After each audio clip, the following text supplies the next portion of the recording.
अस्सलाम वालेकुम। Hello everyone, कैसे हैं आप सब। उम्मीद करती हूँ कि आप सब बिल्कुल खैरियत से होंगे और आप सबकी दुआओं से अल्हम्दुलिल्लाह मैं शबनम खान बिल्कुल ठीक ठाक हूँ। कितनी शर्म की बात है, कितनी अफसोस की बात है कि इंसानियत जो है वो शर्मा गई है। इंसाफ जो है वो अब कहीं नहीं मिलेगा और इंसान जो है अब किसी पे भरोसा नहीं कर पाएगा और झूठ की जो है वो जीत होगी। ये बातें मैं मायूस होकर बिल्कुल नहीं कह रही हूँ, बस यहाँ पर सच बताने की कोशिश कर रही हूँ। हक़ाइक़ पे मैं बात करूँगी आज, और जो हकीकत है, हो सकता है कुछ लोगों को बहुत बुरी लगे मेरी बात, हमेशा की तरह आज भी बुरी लगेगी, लेकिन हमेशा की तरह मैं सच पे ही बात करूँगी। कितनी अफ़सोस की बात है ना कि इतना बड़ा मुल्क भारत ऐसे दो टकों के लोगों के हाथों बदनाम हो रहा है। वहाँ का सिस्टम बदनाम हो रहा है, वहाँ की सरकार बदनाम हो रही है, लेकिन इस बारे में कोई भी बात करना नहीं चाहता। और अगर हम बात करते तो हमें रोका जाता है कि हमारे सिस्टम पे, हमारी सरकार पे, हमारे संविधान पर बात नहीं करें। हम तो संविधान और सिस्टम की बात करना भी नहीं चाहते, लेकिन हकीकत से मुंह मोड़ा भी नहीं जा सकता। और एक औरत इनलीगल तरीके से भारत में घुस जाती है, सीमा गुलाम हैदर, याद होगा सबको, उसी के बारे में मैं बात कर रही हूँ। जैसे कि मैं शुरू से उसी केस पर ही बात कर रही हूँ और आज तक मैं करती आई हूँ। जैसे कि कल उसने एक बेटी को जन्म दिया है। ये वही औरत है, याद होगा आप सबको, इसने कहा कि मैं प्यार में आई हूँ। और वही औरत है, इसने एक बार ये भी कहा कि मुझ पे मेरा शौहर जो जुल्म करता था, पाकिस्तान में औरतों पे बहुत जुल्म किया जाता है, औरतों को पैर की जूती बनाकर रखी जाती है। मतलब ये औरत एक वक्त में दो बात कहती है। पहले तो ये कहती है कि मैं एक प्यार में आई हुई महिला हूँ, मुझे यहाँ की नागरिकता चाहिए। दूसरी इसी ज़ुबान में ये कहती है कि मुझ पे पाकिस्तान में बहुत जुल्म किया जाता था, मैं पीड़ित हूँ और पीड़ित ना सहते हुए मैं भागकर आ गई हिंदुस्तान, क्योंकि यहाँ पर महिलाओं का बहुत मान सम्मान किया जाता है। अब आप सब मुझे ये पहले ये बात बताएं, ये प्यार में भाग कर आई है या फिर ये अपने शोहर के या पाकिस्तानी नियों के जुल्म को सहते हुए यहाँ पर भागकर बैठ गई हैं। इसकी बातें तो काफ़ी गोलमाल रही हैं 2 सालों में, लेकिन इसको सपोर्ट करने वाले भी लोग बड़े मज़े के हैं। जैसे कि 2 साल से आप लोगों के सामने हैं AP Singh advocate, supreme court के वकील हैं, जो कि इसको सपोर्ट करता है और ये कहता है कि सीमा जो है ये मेरी बहन है और इसको सपोर्ट आज से नहीं कर रहा है। हमें जहाँ तक इन्फॉर्मेशन मिली है कि जब ये पाकिस्तान में भी रहती थी तब भी ये AP सिंह इसके कांटेक्ट में रह चुका है, और जब ये भारत में आती है तो ऐसे तो नहीं आ गई, इस तरह तो नहीं घुस गई ना इनलीगल तरीके से। ये 4 बच्चों के साथ एंट्री मारती है, मतलब अकेली ये महिला 3 कंट्री क्रॉस करते हुए अपने 4 बच्चों के साथ एंट्री मारती है भारत में। क्या आप लोग इस बात को मानेंगे कि ये औरत अकेली थी, इसको किसी का सपोर्ट हासिल नहीं था?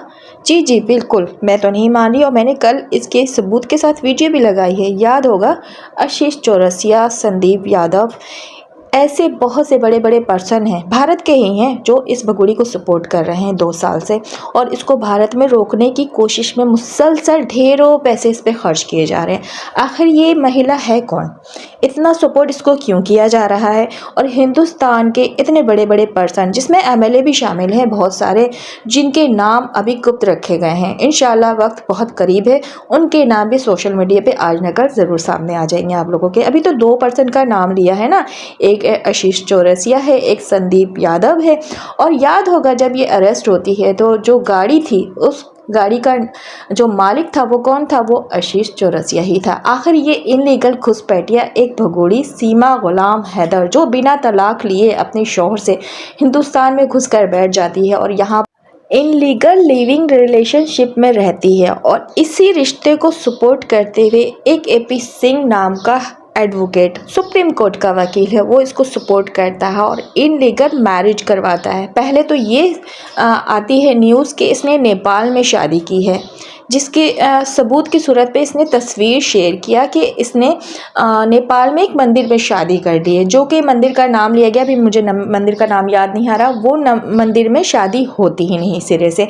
फिर एक और ड्रामा क्रिएट किया जाता है कि उसकी दोबारा से शादी कराई जाती है बड़े धूमधाम से। वहाँ पर पुलिस अधिकारी भी इसको सपोर्ट करते हुए, यानी सिक्योरिटी देते हुए, और बड़े MLA वगैरह भी वहाँ पर आते हैं इस शादी में, और इसका शादी बड़ी धूमधाम से दिखाया दिखाया भी जाता है सोशल मीडिया पर। लेकिन जब रजिस्ट्रेशन की बात आती है तो ये जो धूमधाम से शादी कराई गई थी, इस शादी को रजिस्ट्रेशन नहीं कराते हुए वो शादी रजिस्ट्रेशन कराई जाती है जिसका कोई सबूत ही नहीं था, जिसके बारे में सिर्फ ज़बानी कलामी बताया जा रहा था। और ये ज़बानी कलामी शादी के बारे में सीमा हैदर नहीं बताया कि हमने नेपाल में शादी की थी। उस शादी को रजिस्ट्रेशन कराया गया और वो इनलीगल शादी के डॉक्यूमेंट्स हॉस्पिटल में जमा कराए गए। हॉस्पिटल में इसलिए जमा कराया गया कि ये जो सीमा गुलाम हैदर है ये प्रेग्नेंट हो चुकी है, और इसी प्रेगनेंसी का मैं अभी राज फाश करूँगी, क्योंकि जो केस लड़ रहा है हमारी तरफ से यानी ग़ुलाम हैदर की तरफ से, मोमिन मलिक सर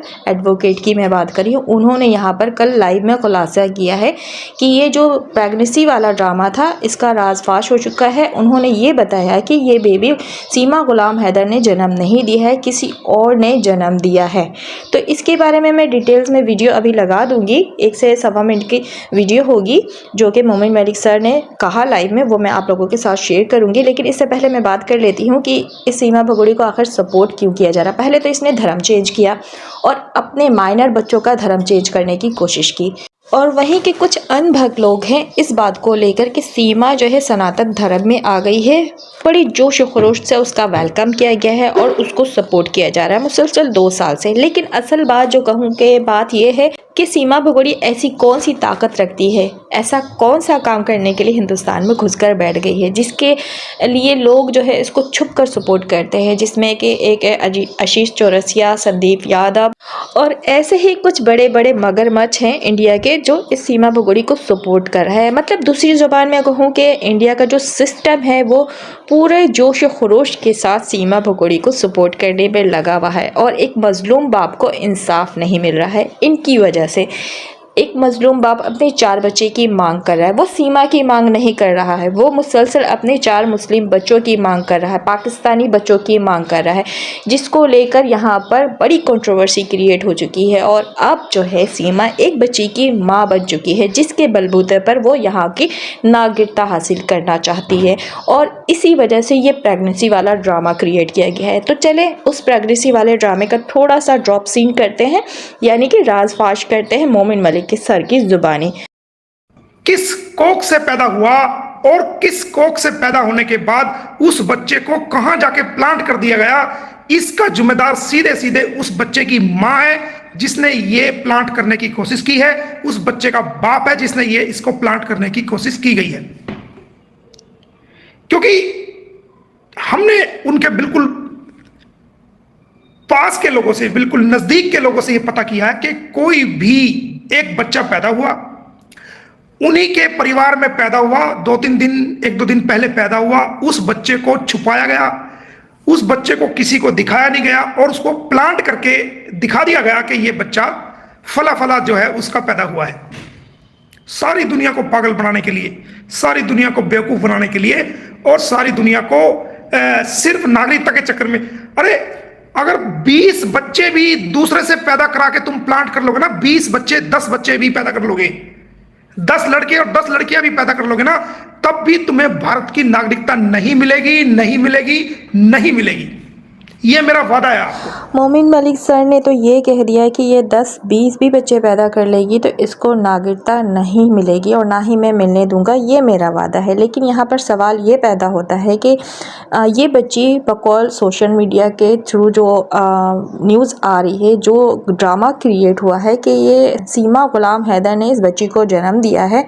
अब इस बच्ची को तो नागरिकता मिलेगी ना, क्योंकि ये हिंदुस्तान में पैदा हुई है। अब ये बच्ची के बलबूते पर, इस बच्ची के सहारे इसकी माँ को हिंदुस्तान में रहने का मौका मिलेगा। तो सीधी सी बात है, सीमा को हिंदुस्तान में रोकने के लिए ही तो ये बच्ची को इस दुनिया में लाया गया, वो चाहे कोख किसी और का ही क्यों ना हो।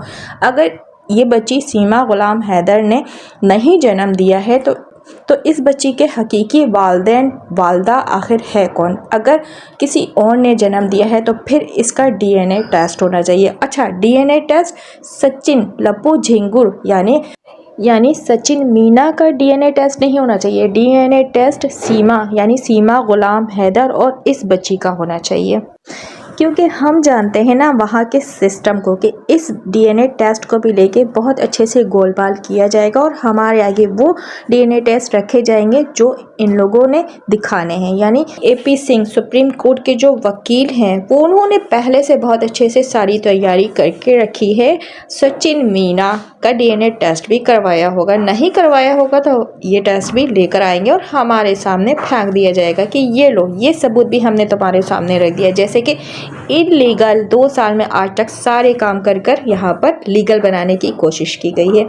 मज़े की बात देखिए ना, इनलीगल घुसपैठिया की इनलीगल तरीके से शादी कराई जाती है, फिर इनलीगल तरीके से डॉक्यूमेंट्स तैयार किए जाते हैं, उस डॉक्यूमेंट्स को एक हॉस्पिटल में दिखाकर इसकी डिलीवरी कराई जाती है। और मज़े की बात, वो हॉस्पिटल में इनलीगल काम होते हैं क्या उस हॉस्पिटल की कार्रवाई नहीं होनी चाहिए जिस हॉस्पिटल में इस गुलाम हैदर यानी सीमा गुलाम हैदर ने बच्ची को जन्म दिया है? तो वो डॉक्यूमेंट्स जो एक्सेप्ट किया है उस हॉस्पिटल वालों ने, क्या वो लीगल डॉक्यूमेंट्स थे जिसके बलबूते पर उस हॉस्पिटल में एक ड्रामा क्रिएट किया गया है और 17 तारीख की सुबह 4 बजे एक बच्ची का जन्म हुआ? ये इन्फॉर्मेशन देने वाले जो कि सुप्रीम कोर्ट के वकील एपी सिंह हैं और हॉस्पिटल का नाम आई थिंक कि अगर मैं गलत नहीं हूँ तो लाइफ केयर के नाम से, आई थिंक है, मैं कंफर्म नहीं हूँ कि ये नाम है हॉस्पिटल का, लेकिन XYZ जो भी नाम हो सकता है वो सोशल मीडिया पर मौजूद भी है और मैं नेक्स्ट वीडियो में वो नाम भी क्लियर कर लूँगी कि आया कि मैं ये नाम सही ले रही हूँ या नहीं। तो इस हॉस्पिटल के ऊपर भी कार्रवाई होनी चाहिए, उन डॉक्टरों पर भी कार्रवाई होनी चाहिए। लेकिन अगर कार्रवाई की बात करूँ तो 2 सालों में तो ऐसा कोई कार्रवाई नहीं हुआ है, जस्ट अपडेट मिली है और अपडेट के बलबूते पर हम यहाँ पर गुलाम हैदर के केस पर बात कर रहे हैं, क्योंकि वहाँ का सिस्टम जो है 110% सीमा गुलाम हैदर को सपोर्ट कर रहा है। और मेन पर्सन की बात करूं तो इंडिया के जो सुप्रीम कोर्ट के एडवोकेट है एपी सिंह, जो कि सीमा गुलाम हैदर के भैया बने हुए हैं, वो सपोर्ट कर रहे हैं। अब पूरा का पूरा सिस्टम उनके कंट्रोल में है। तो ये थी मेरी कुछ हक़ाइक़ पर बातें। अब सीमा गुलाम हैदर के हक़ाइक़ पर कुछ बातें कर लेते हैं कि जब ये पाकिस्तानी 4 अदद बच्चों को लेकर घुसपैठियों की तरह घुसकर हिंदुस्तान में बैठ जाती है और इसको सपोर्ट करने वाले दिल और जान लगाकर सपोर्ट कर रहे हैं, पैसे खर्च कर रहे हैं। जो औरत अपने ही 4 बच्चों का मुस्तकबिल दांव पर लगा दी है, वो औरत दोबारा से एक ड्रामा क्रिएट करते हुए एक अदद बच्ची की ज़िंदगी को तबाह बर्बाद करने जा रही है। किसके गोद से वो बच्चा लिया गया है? अच्छा हाँ, मैंने बात किया ना कि ये डिलीवरी जो एपी सिंह भैया, इसके दल्ले भैया, मैं दल्ले भैया ही कहती हूँ, कि अनाउंस किया है कि 17 तारीख की रात सुबह 4 बजे ये बच्ची का जन्म हुआ है, जबकि हमें जो इन्फॉर्मेशन मिली है वो 16 तारीख की है। ये बच्ची का जन्म असल में 16 तारीख को हुआ और 17 तारीख को एक प्लान के तहत सुबह 4 बजे की डिलीवरी अनाउंस करते हुए इस बच्ची को सीमा भगोड़ी के गोद में दे दिया गया। तो ये है इनका प्लान और ये है सीमा भगोड़ी की असलियत। जो औरत अपने 4 बच्चों की ज़िंदगी बर्बाद कर सकती है अपनी खुशी के लिए, अपनी नागरिकता हासिल करने के लिए, अपने आप को हिंदुस्तान में रखने के लिए, उसने ये नहीं सोचा जिन बच्चों को लेकर मैं यहाँ बैठी हूँ, जो जीते जागते मुस्लिम बच्चे हैं, उनके साथ जो ये औरत जुल्म कर रही है, क्या ये एक अदद बच्ची जो अभी जिसका भी इसने लिया है उस बच्ची का मुस्तकबिल बना पाएगी? अब उस बच्ची के बलबूते पर वहाँ पर ये नागरिकता हासिल करेगी, लेकिन इसको नागरिकता तो नहीं मिलेगी। उस बच्ची को आई होप कि मिल जाए और उस बच्ची के बलबूते पर ये हिंदुस्तान में रहना चाह रही है। सो इसको रखो हिंदुस्तानियों, हिंदुस्तान पर। बात सिर्फ इतना है, सवाल सिर्फ इतना है, आवाज़ सिर्फ इतनी उठाई जा रही है कि जो मुस्लिम पाकिस्तानी बच्चे हैं उनको जितनी जल्दी हो सके डिपोर्ट कर दी जाए। और रही बात वहाँ की सरकार की, सरकार जो है पता नहीं नींद की गोलियां लेके क्यों सो रही है। अब ये बात मेरी काफ़ी लोगों को बुरी लगेगी। क्या 2 साल में अब तक सरकार तक एक भी बात नहीं गई है? 2 साल से यहाँ पे चीखो पुकार हो रहा है। यहाँ का पूरा सिस्टम निज़ाम भगोड़ी को सपोर्ट करने में, मिसेस गुलाम हैदर को सपोर्ट करने में लगा हुआ है, लेकिन वहाँ की सरकार जो है आराम से सो रही है। उन तक एक भी न्यूज़ नहीं पहुँची अब तक, बकौल हिंदुस्तानियों के। जबकि हम ये बात पर यकीन नहीं रखते हैं कि ऐसी नहीं होती। जब एक सरकार बनता है तो हर एक चीज़ पर वो सरकार नज़र रखती है। खामोशी क्यों इख्तियार किए हुए ये हमें नहीं पता। उम्मीद करती हूँ कि समझदार लोगों को मेरी बातें समझ आ गई होंगी और ना समझ लोगों को मैं ये कहना चाहूँगी कि मेहरबानी करके आप सब मेरी वीडियो से दूर रहिएगा और नेगेटिव कमेंट से परहेज़ कीजिएगा।